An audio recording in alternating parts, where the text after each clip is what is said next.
If you put your car in neutral on certain rural roads out in California, you will actually roll backward, like seemingly uphill. Which is such a wild thing to experience. It really is. And in the summer, deep in the mountains, you can find snow that tastes and smells exactly like watermelon. Yeah, that one always throws people off when they hear about it. Oh, totally. And despite the entire world viewing this place as, a perpetual beach paradise, it's home to the most punishing, unlivable desert on the planet. Right, the extremes are they're staggering. They are.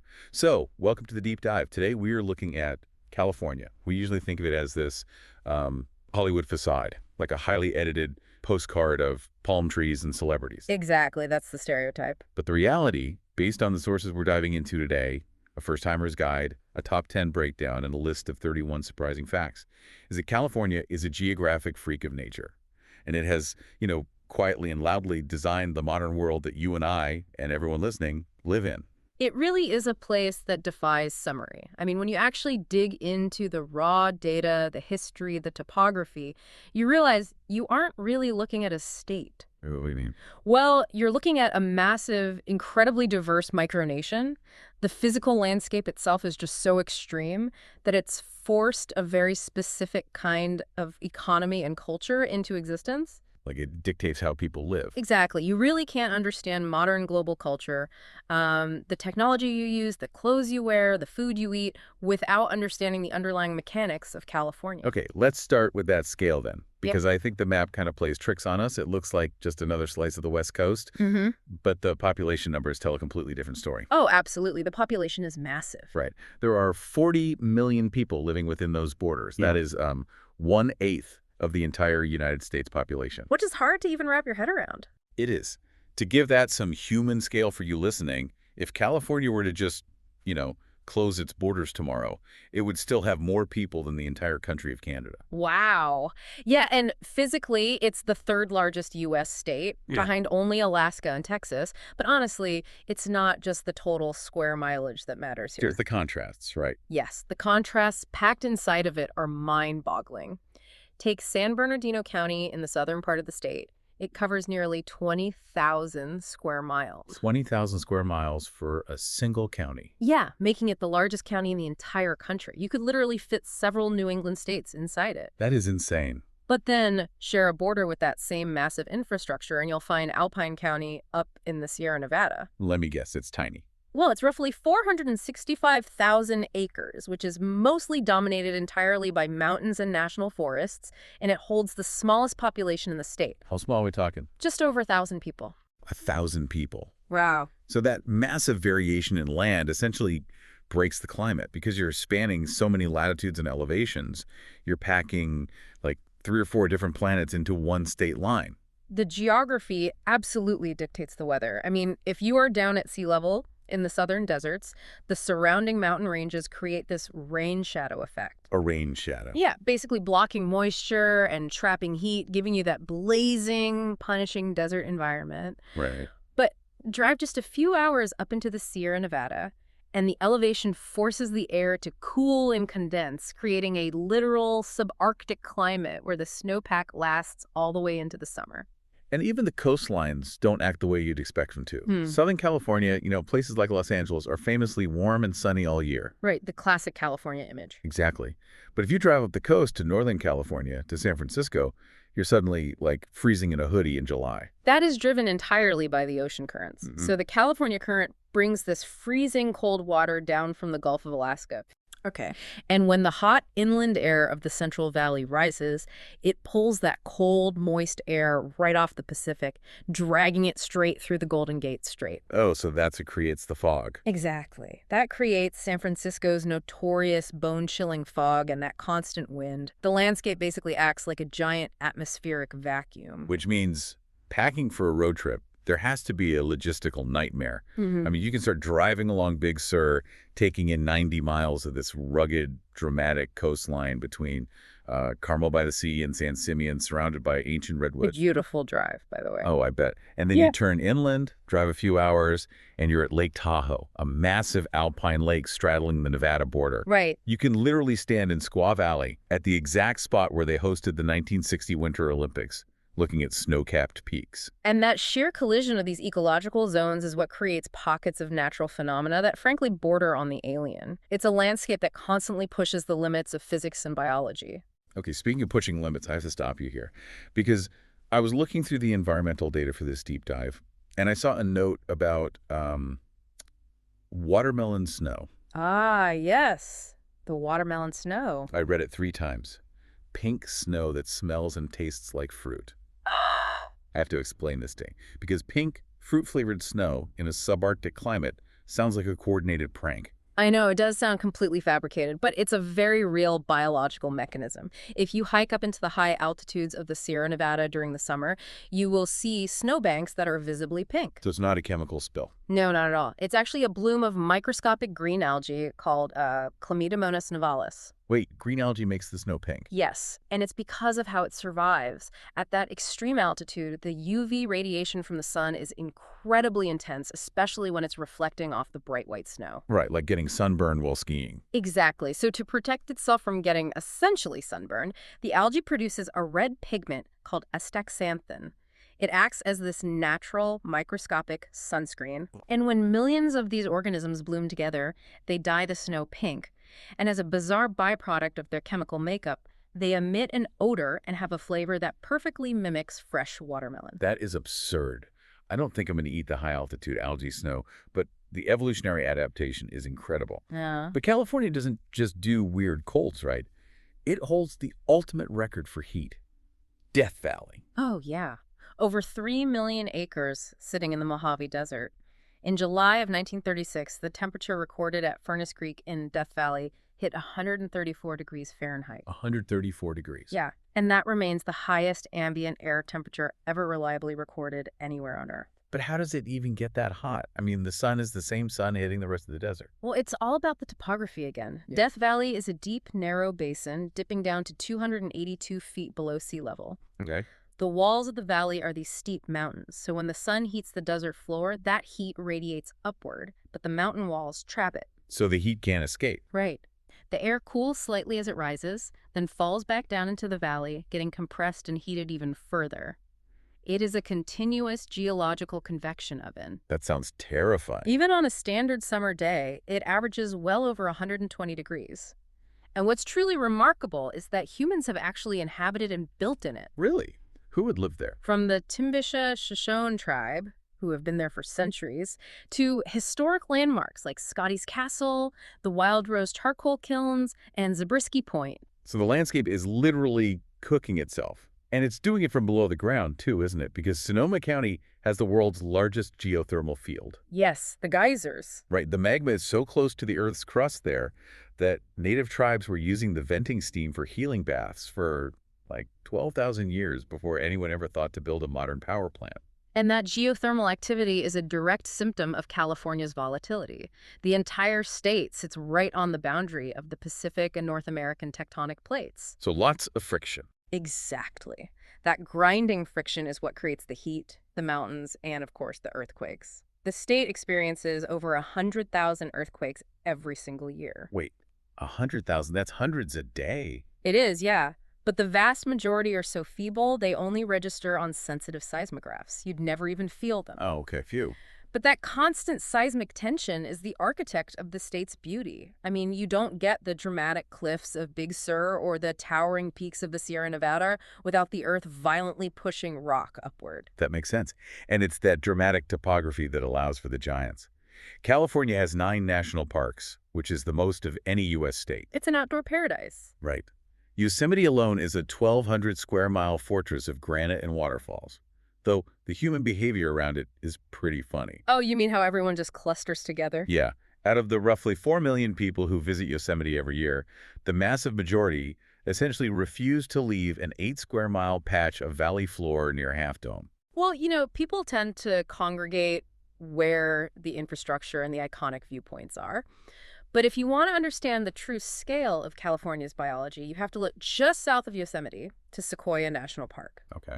Established in 1890, it was actually the second national park in the country, and it was created specifically to stop logging operations from wiping out the giant sequoias. This is the home of the state tree, specifically the General Sherman tree.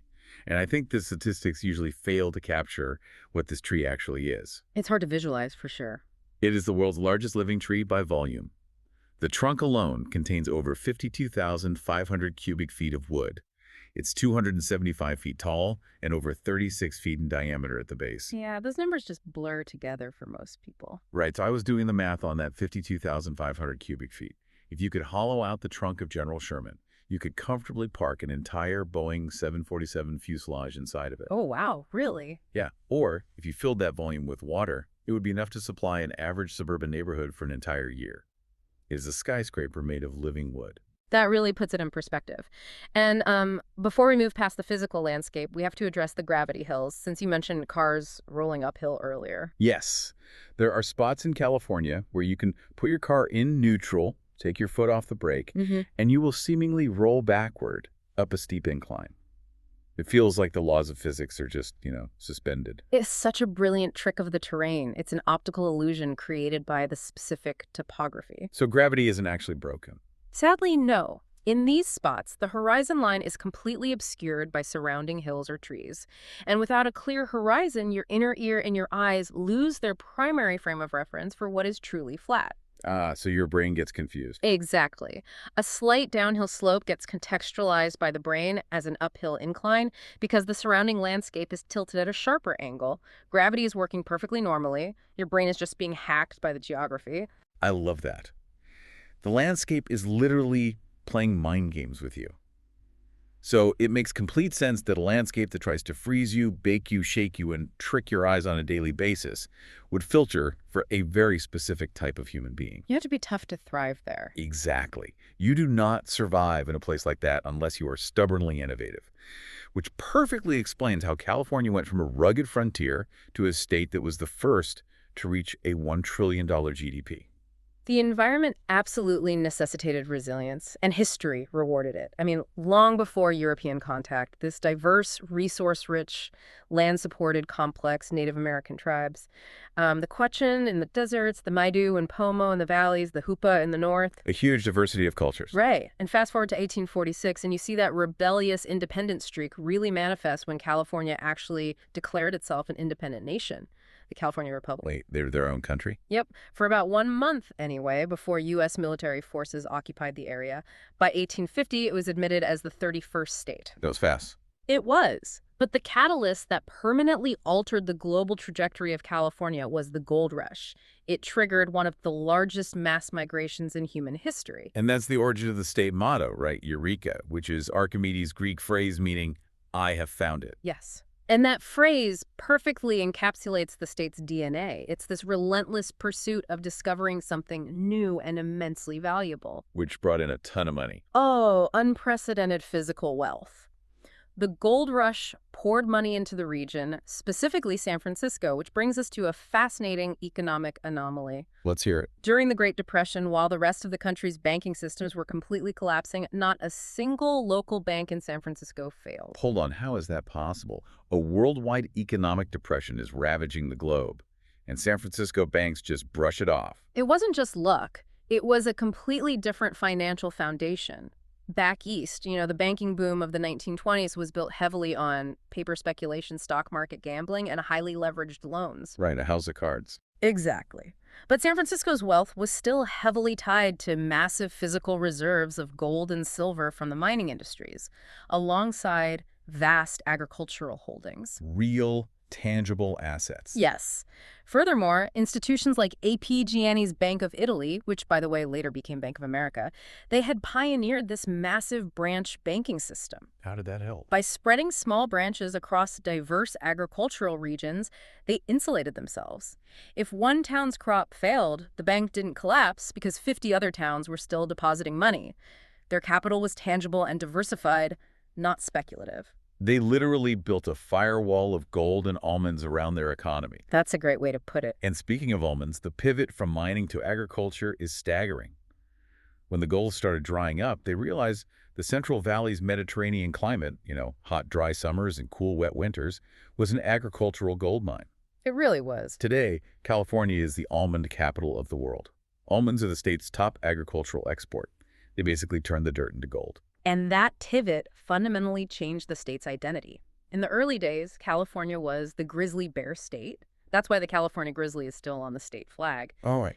But as agriculture exploded, ranchers and settlers came into direct conflict with the bears. They were hunted ruthlessly until they were entirely extirpated.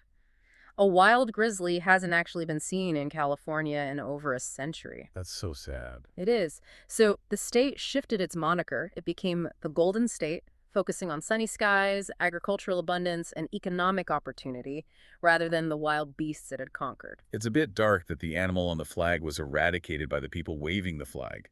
But I guess it highlights that relentless push for expansion and that promise of opportunity is still the state's greatest magnet. Absolutely. The demographic data shows that today, 1 out of every 4 Californians was born outside the United States. And that statistic is the engine of Silicon Valley. I mean, when you pull massive amounts of talent, different perspectives, and diverse problem-solving approaches from all over the globe and pack them into one region, you accelerate innovation. You force creativity. Right. Tech hubs rely on a constant collision of new ideas, and California's immigration demographics guarantee that collision. Which brings us to the ultimate impact of all this. Because California didn't just build wealth and keep it. It manufactured a culture and a lifestyle and then forcefully exported it to the rest of the planet. They exported the California dream. Exactly. Looking at the list of California's inventions, skateboards, frisbees, wetsuits, it strikes me that California wasn't just exporting products.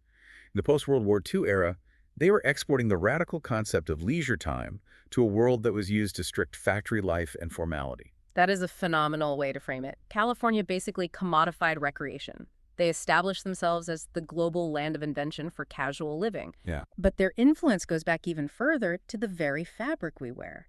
Blue jeans were invented in San Francisco in 1873 by Levi Strauss and a tailor named Jacob Davis. Right, because the miners needed pants that wouldn't tear while they were hauling rocks. So they used thick cotton canvas and denim, reinforced the pockets with copper rivets, and accidentally created the most ubiquitous piece of clothing on Earth. From mining gear to global fashion. And they've done the same thing with technology and visual culture. Apple computers, the foundational architecture of the internet, even the fortune cookie. Wait, the fortune cookie is Californian. Yep, though Los Angeles and San Francisco still fiercely debate which city actually invented it. That's hilarious. And it dictates our visual landscape, too. Think about the default Green Hill wallpaper for Windows XP. Oh, iconic. Millions, maybe billions of people stared at that bright green hill and blue sky every single day for a decade. Most people assume it's a digital rendering. It looks fake. Right, but it's not. It's a completely unedited photograph taken in Sonoma County, California. The physical landscape of California literally became the default backdrop of our digital lives. And our media lives, too. I mean, it holds the most film locations in the U.S. The Hollywood sign, the Walk of Fame, the TCL Chinese Theater in L.A. The state exports a highly curated, outdoor-focused narrative. The avocado is the perfect mascot for this. It's the official state fruit. Fallbrook, down in San Diego County, is the avocado capital of the world. I didn't know they had a capital for that. Oh, yeah. The global obsession with avocado toast, the integration of sushi into Western diets, massive outdoor music festivals like Coachella, these aren't just passing trends. They are California lifestyle exports that the rest of the world has just adopted as standard culture. And to support that cultural export, the cities themselves have evolved into highly specialized, often quirky ecosystems. Take Los Angeles, for example. It's the only U.S. city to host the Summer Olympics twice, in 1932 and 1984. And a quick tangent on that. Because Squaw Valley hosted the 1960 Winter Games, California is actually the only state in the country to have hosted both the Summer and Winter Olympics. Oh, that's a great point. It goes right back to that extreme geography we talked about. Exactly. But within Los Angeles, you have microcultures like Beverly Hills, zip code 90210, globally recognized as this pinnacle of luxury, designer stores, and celebrity wealth. The peak of glamour. But according to historical land records, that exact acreage originally started out as a humble Spanish lima bean ranch. From lima beans to Rodeo Drive.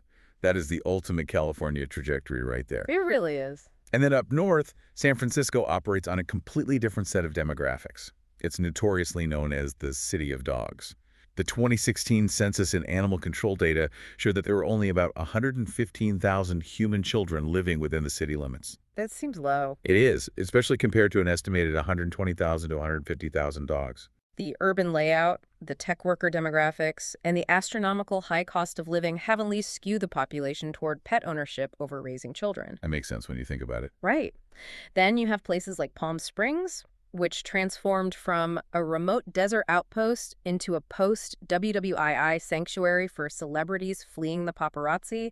It became this global mecca for mid-century modern architecture. Oh, I've seen pictures. It's beautiful. And Santa Barbara, leaning so heavily into its Spanish colonial history and mild weather that it's dubbed the American Riviera. It attracts residents like Oprah and Tom Cruise to spots like Stearns Wharf, which is the oldest working pier in the state. It paints a picture of a utopia.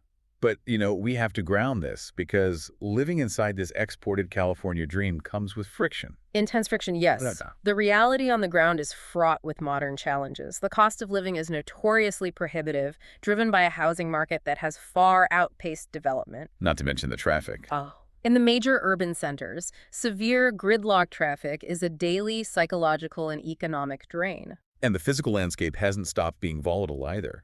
The same geography that makes it beautiful is constantly trying to tear it down. Right. The Mediterranean climate that allows them to grow the world's almonds also creates these long, dry summers that basically turn the state into a tinderbox, leading to severe and increasingly destructive wildfire seasons. And the earthquakes. And underneath it all, the San Andreas Fault and the surrounding fault lines continue to grind. The geologic tension is a permanent tax on living there. So to pull this all together for you listening, we started by asking if California was just a facade, a Hollywood movie set held up by 2x4s. And we found out it's very much not. Exactly. What the data actually proves is that California is overwhelmingly, relentlessly real. It is a geographic freak of nature where you can freeze in fruit-flavored snow or bake in a 134-degree desert basin. It's a land of extremes. It's a place where tectonic violence powers cities, where miners trying to get rich accidentally clothe the entire world in denim, and where a lima bean ranch can transform into the global headquarters of wealth and fame. It's a micronation built on the edge of a continent, defined by constant necessary reinvention. I mean, it went from an independent republic to the 31st state. It conquered its wild, grisly frontier to become the tech-driven Golden State. But the challenges are mounting. They are. Today, it is hitting new limits, skyrocketing housing costs, congested infrastructure, and the mounting environmental threat of extreme wildfires and drought. The script is always changing, and they're being forced to write a new one right now. They really are. So the question for you to walk away with is this. Given its DNA of relentless, stubborn innovation, what will this micronation invent to survive its current crises? That's the big question. And when California inevitably does forge that new identity, how will it end up reshaping the rest of the world you live in?